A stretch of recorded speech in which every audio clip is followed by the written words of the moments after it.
This is that underlying thing that's just waiting to come out of that cupboard that I referred to.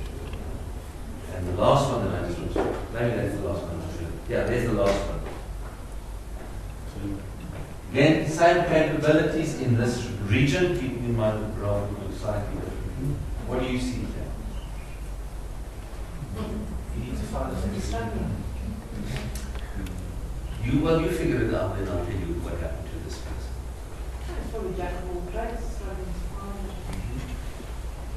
Wouldn't call him jack of all trades because he's not getting anything done. Probably couldn't. No, he's very adaptable. The same part, I'll tell you the doing part, it seems to be. What do you make of this one? And you can see under pressure, the green shrinks a little bit, the rest remain essentially the same, a bit of shift. That's a CEO. A CEO. Yeah. You see? Thank you very much. That in fact is the CEO of the company. And this person is currently being mooted as one of the first female CEOs that they'll bring into this organization, or group. So just fascinating. What I wanted to highlight for you through this process is maybe just to come to one or two conclusions. Oh, by the way, there's the senior management team that the CEO now has to deal with.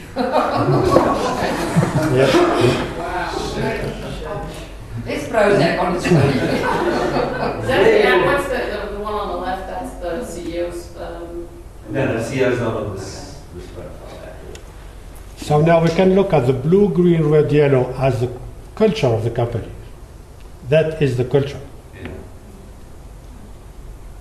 The background of the profile of whoever is, that's the culture where they live in. That's the environment where they live in. If they are tuned with the environment, fine. If not, thank you very much, out of the door. Absolutely. Under pressure, I didn't put that in, but under pressure they scatter a little bit, and one or two start moving towards the end. But generally, the profile that you see there is what this company is doing.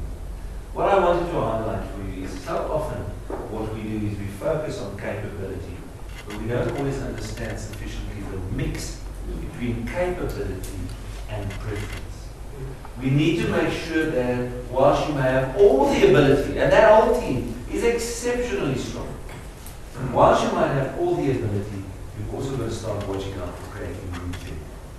In another organization, people are selected and chosen based purely on their ability to get there. If you're not at that level, you're not in the company, although the job you do probably requires you to perform it over there. And so they sit and pull these very bright people and you become frustrated.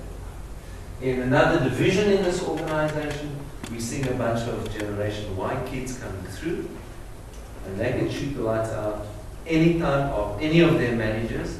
And they go like in the first 15 minutes, so like, whatever. And literally, this is how they talk. When the manager says something, whatever, I'm going to shoot. And they want to know why they're not getting the next job.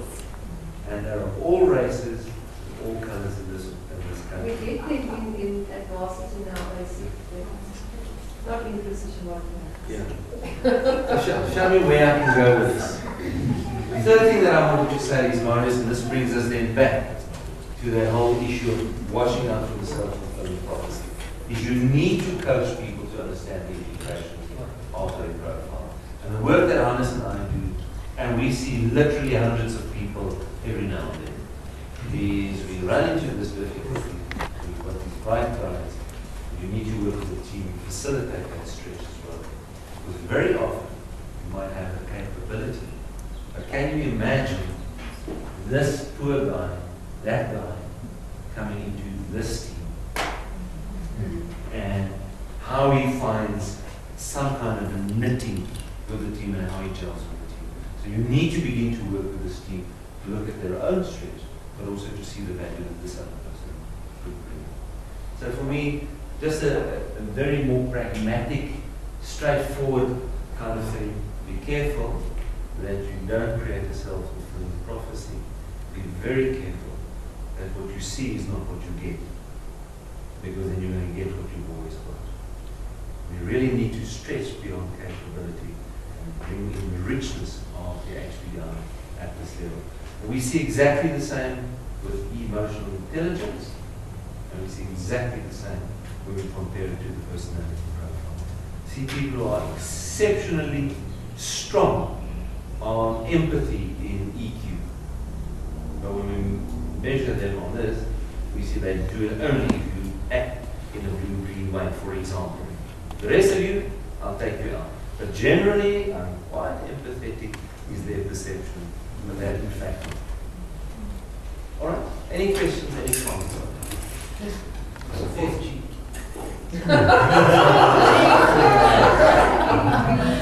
Oh, you go in the trap.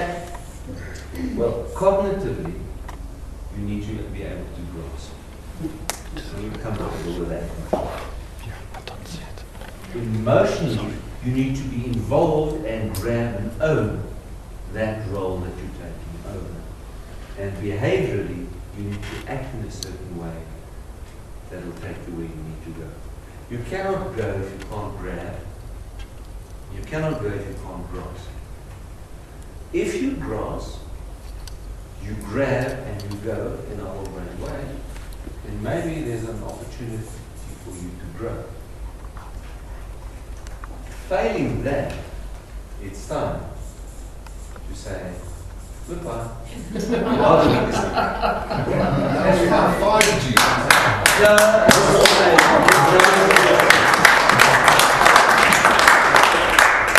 Oh, thank you very much.